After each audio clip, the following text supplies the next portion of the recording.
Kinetics test walkthrough. Make sure you use this walkthrough to go through your original paper and correct any mistakes. If you have any questions, make sure you get somebody to explain them to you. You can ask any of the tutors. A chemical reaction is first order with respect to compound X and second order with respect to compound Y. Write the rate equation for this reaction. So as with all rate equations, it's going to be rate is equal to K times the concentration of the first reagent to the power of its order, and it's first order with respect to X, so we can put the 1 in. You don't have to include the 1. And it is second order with respect to Y, so put the little 2 in. Now the overall order of reaction is the sum of the two orders, so we've got X that is first order and Y that is second order, so overall it's going to be a third order reaction. By what factor will the rate increase if the concentrations of both X and Y are doubled? If we're going to double both of the reagents, overall it's to the power 3, so 2 to the power 3 is 8, and the rate will increase by a factor of 8 if both are doubled. The table below shows the initial concentrations of two compounds A and B, and also the initial rate of the reaction that takes place between them at constant temperature. Determine the overall order of the reaction between A and B and explain how you reached your conclusion. Between experiment 1 and 2, we are doubling the concentration of A and we are doubling the concentration of B. And the rate is going up by a factor of 4. That means that it must be second order overall. And you would use that explanation using numbers from the table.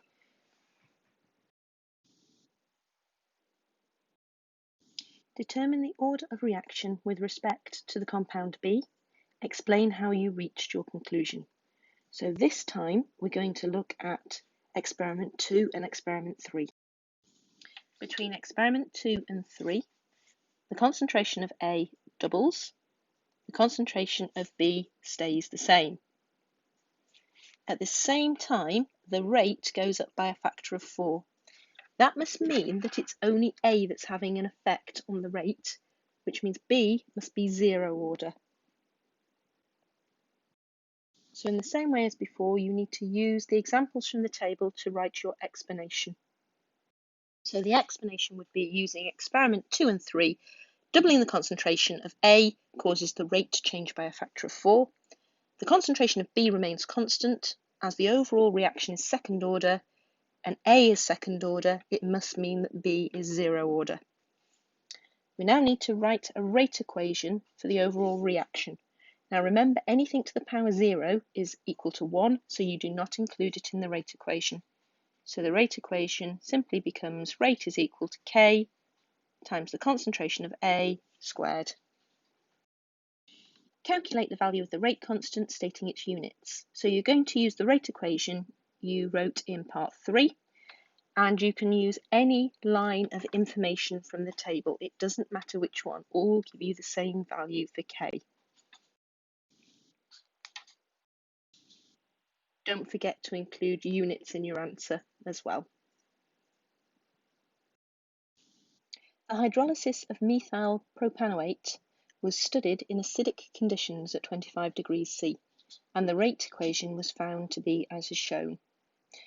Use the data below to calculate the value of the rate constant K at this temperature and deduce its units. First thing we need to do is rearrange the equation and then substitute the numbers in. Take care when putting the numbers into your calculator. It's always worth checking it a couple of times to make sure you've got the right answer. The mark scheme allowed anything from 1.38 to 1.40 times 10 to the minus 3. The reaction in part A was repeated at the same temperature, but water was added so that the volume of the mixture was doubled, so we've effectively halved the concentration of both. Calculate the initial rate of reaction under these conditions. So we're going to go back to our rate equation, and rate is going to be equal to K, which we've calculated in the first bit, times the concentration of methyl propanoate, which is CH3. Now that concentration has been halved, so we need to divide it by 2. And that is going to be multiplied by the concentration of acid, which is also halved.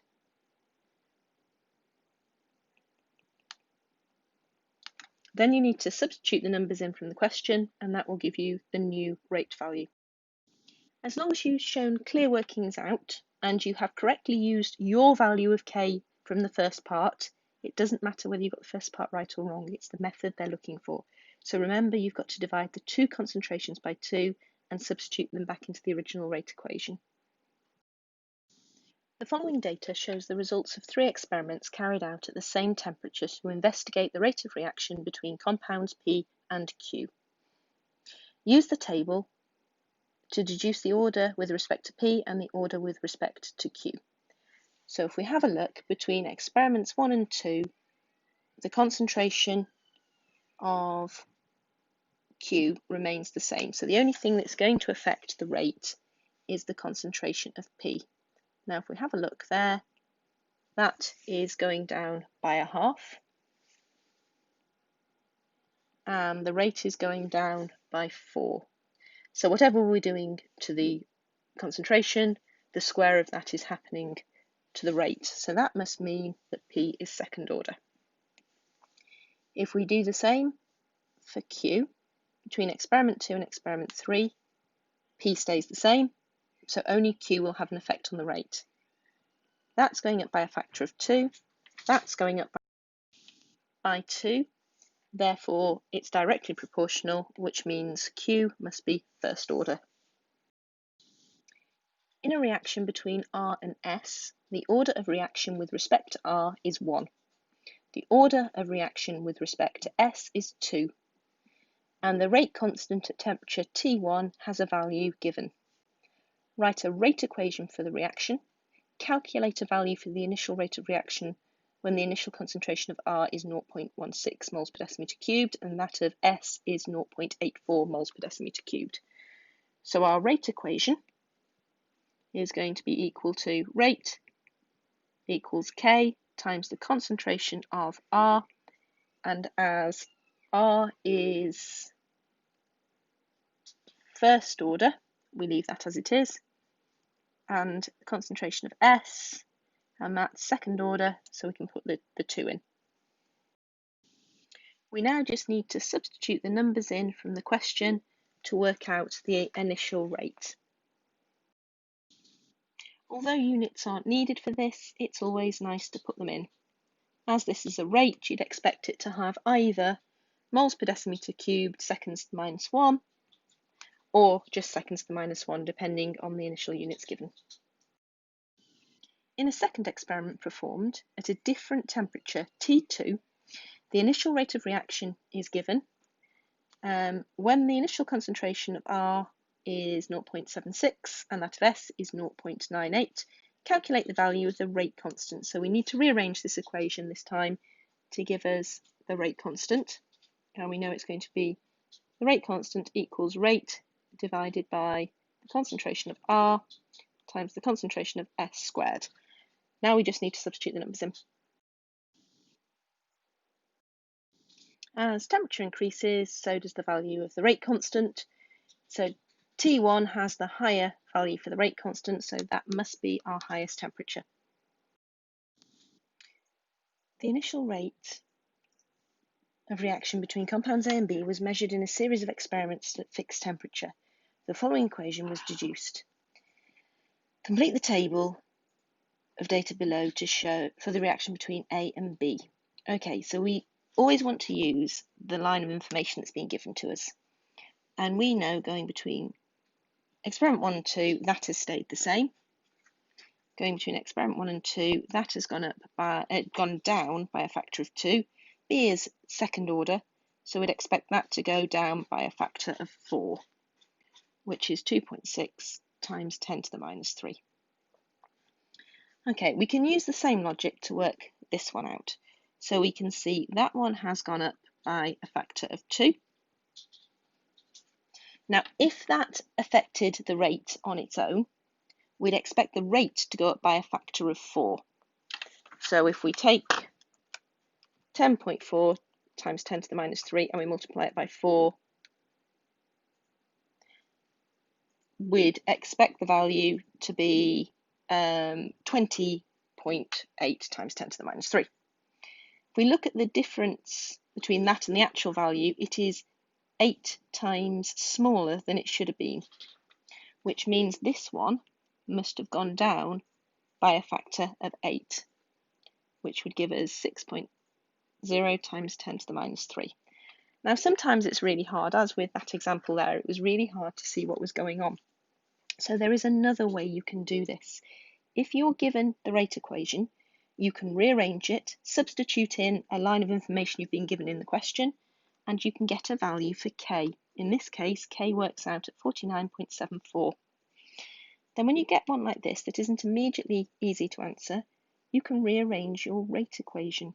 So we know that rate is equal to k times the concentration of A times the concentration of B squared.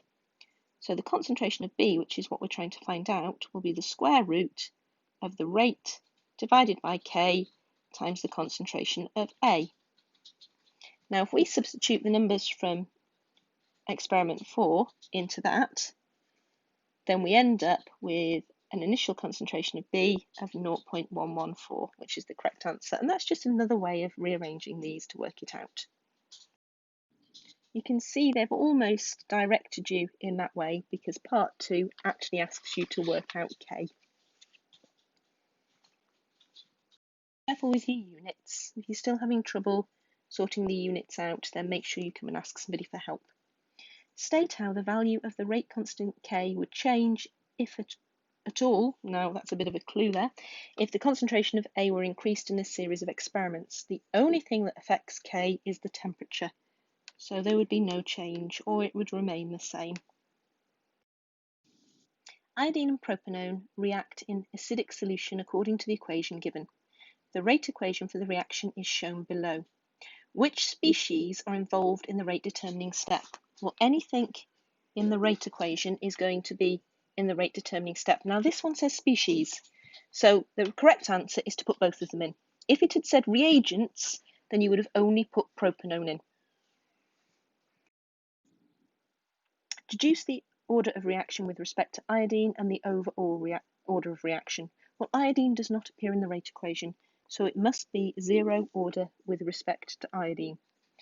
We know it's first order with respect to propanone, and it's first order with respect to the acid, so overall it is second order.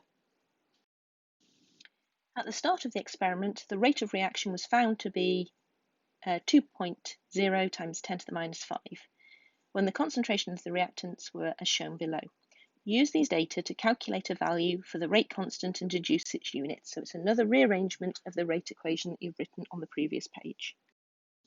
Make sure you show the numbers you substituted in and carefully enter them into your calculator. Don't forget, you're also going to need the units for this one. This is a question that caused lots of problems on the test. How can you tell that H+ acts as a catalyst in this reaction? Well, there's two ways we can say it acts as a catalyst. The first one is it appears in the rate equation, so it's in the rate determining step.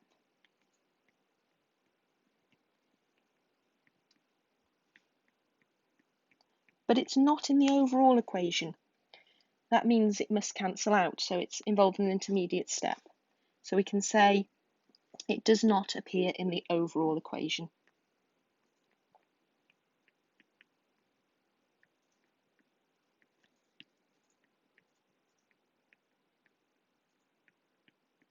And it was 1 mark for each section.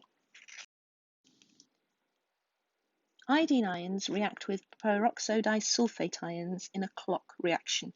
The rate is determined by how long it takes for a fixed amount of iodine to be produced. In an experiment, a student obtained the following results. Plot a suitable graph to find the activation energy for the reaction, and it gives you the value of R. Okay, for this reaction, you had to make sure you were plotting the right things. So let's have a look at how we work out Arrhenius. So what I've done is to write a table of 1 over T, And I've put that times 10 to the minus 3 because all of those numbers came out with times 10 to the minus 3 after them. So to make it easier to plot, I've missed off that and I've put it in my units column. The second thing I've done is I've logged k. Now be careful. I've used a natural log, which is the ln button on your calculator. And if you go back to the original table, it says the numbers are times 10 to the 3, which means this isn't just 1.01, it's 1.01 times 10 to the 3. So when you're putting it into your calculator, you're doing log of that number, and that's where the 6.92 has come from. The next thing you're going to do is to plot a suitable graph. Okay, here you can see that I've plotted 1 over t times 10 to the minus 3 on the bottom axis, on the x-axis, and log of k on the y-axis. Now actually my scale on my x-axis isn't really good enough. It should have been bigger. I should have tried to double that one to give me the best chance. I've then worked out the gradient. Don't forget this times 10 to the minus 3 factor you've got to put in, and this is what my gradient came out as. Now remember that minus EA over R is equal to your gradient. So if I want to work out the activation energy, it's going to be equal to minus whatever my gradient is times R, which was given to you in the question. It should come out somewhere between 50 and 70 kilojoules per mole. The closer to 70, the better your line of best fit. Briefly describe an experiment to find the activation energy for the iodine clock reaction. In your answer, show how you would record and analyse your results. You have been provided with solutions of potassium iodide, sodium thiosulfate, potassium peroxide disulfate and starch solution. So what we're looking for this one is you need to mix a small amount of potassium iodide. We used about 5 centimetres cubed. A small amount of sodium thiosulfate and a small amount of starch in one boiling tube. That gets you 1 mark. In a second boiling tube, again a small amount, anything between 5 and 15 centimetres cubed of the peroxide disulfate. That gets you a 2nd mark. You then need to warm both tubes to the same temperature in a water bath. You must warm them before mixing. You then mix and start the stopwatch and stop when it's blue-black.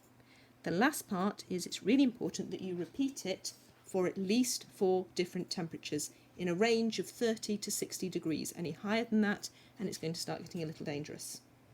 You then need to plot the graph of log k versus 1 over t to find the gradient, and then use the gradient and the equation to work out the activation energy.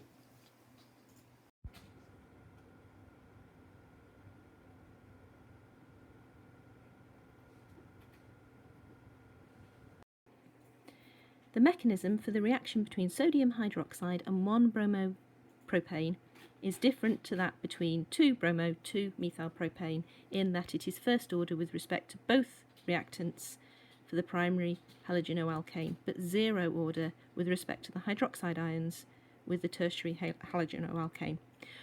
Write rate equations for both reactions and deduce a mechanism for the tertiary.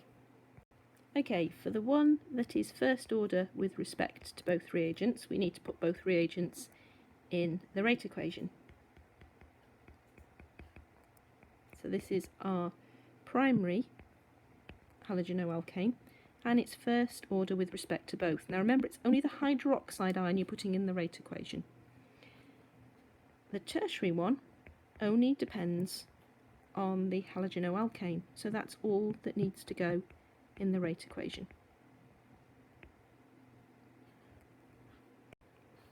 We're then going to do a mechanism for the second one.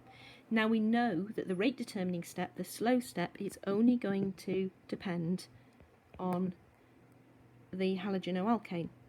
It hasn't got the hydroxide ion in it, which must mean the hydroxide ion only occurs in the second faster step. So the first thing that's going to happen is this is going to leave, and that's going to be independent of the hydroxide ion.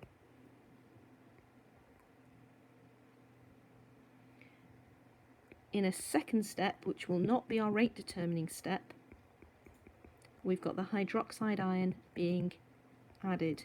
Now remember, your hydroxide ion must have a negative charge on it and a lone pair, and that curly arrow must start from the lone pair and go to the carbon. Okay, and then we can draw the structure of our final product.